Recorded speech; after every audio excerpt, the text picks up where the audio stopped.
Everyone, তোমরা সবাই কেমন আছো? আজকে আমি যাব মাসির বাড়ি, তো চলো ঝটপট রেডি হয়ে নিই। আজকে আমি পরবো ওভারসাইজ গ্রাফিক এই টি শার্টটি, আর তার সাথে পরবো কার্গো প্যান্ট। এই টি শার্টের সবচেয়ে বড় প্লাস পয়েন্ট হলো ওভারসাইজ ফিটিং।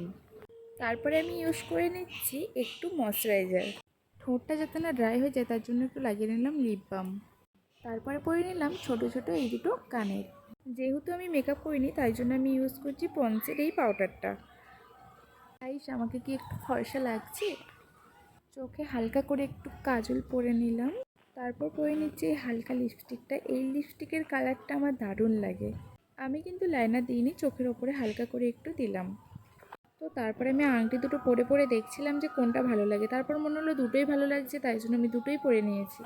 আর কোথাও গেলে সবথেকে বড় প্রবলেম হচ্ছে হেয়ার স্টাইল কী করবো, তাই জন্য আমি এইভাবেই চলে গিয়েছিলাম। তো এটা আমার ফাইনাল লুক। কেমন লাগছে অবশ্যই জানিও। টাটা।